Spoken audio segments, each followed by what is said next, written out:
So early in my childhood, around the time when I was in kindergarten, first grade, my parents were getting heavily into drinking and drugs.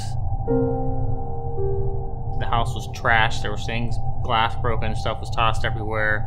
And I remember looking at my dad, and my dad looked at me and said, "Get everything you need, we're leaving tonight."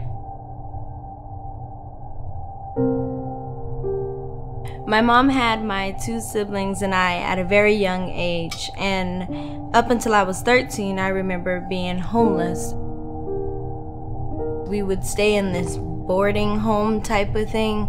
So there were all type of people who lived here. There were people who just got out of prison. There was ladies who were on drugs. There were rats. There were roaches. It was just so disgusting. The worst place that a mother would want her children to be. However, it was way better than being out on the streets. By the time I got in 8th grade, the drinking was so bad, it was every day. And my dad was extremely violent. And I remember it was as if every time I would come home, he'd be sitting at the kitchen table with a beer in his hand, staring at the door, waiting. Like his eyes were just piercing towards the door. So as soon as I opened the door, he looked towards me and it would begin. My dad got into my face and started pushing me, and then I tripped onto the floor. And he just got on top of me and just started punching me in the face. And I just had hatred for my dad. I couldn't.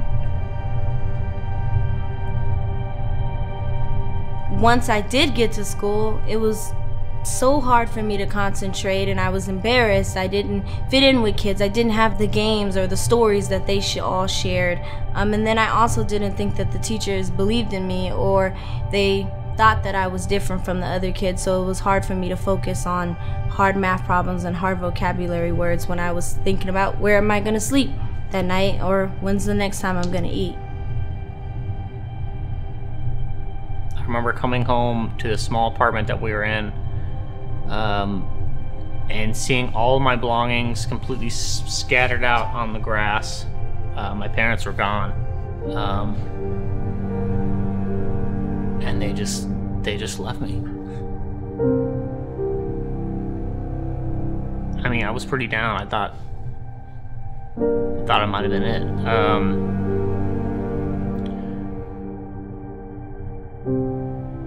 I actually walked to this Boys and Girls Club and I asked, what does it take for me to become a member here? And they said, well, you have to come back with $20.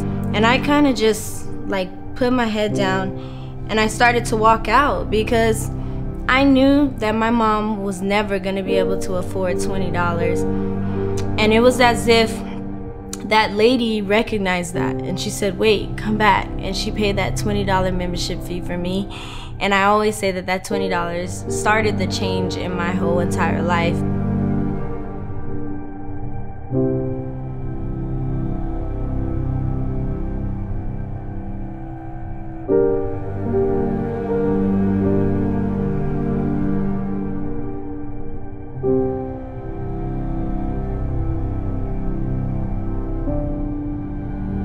And I remember this like it was yesterday. I was driving down the street, and I got a phone call from some lady at ASU saying that she talked to so-and-so from the Tempe Diablos, and they would like to consider me for this scholarship called the Armstrong Scholarship, which practically paid almost all of my tuition.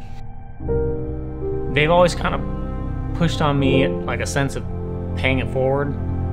You know, they didn't just provide me with money, they didn't just provide me with access to education, but like the motivation in the sense that someone believed in me went a long way. I had to get a good education because now I can take this and help somebody else and keep the process going.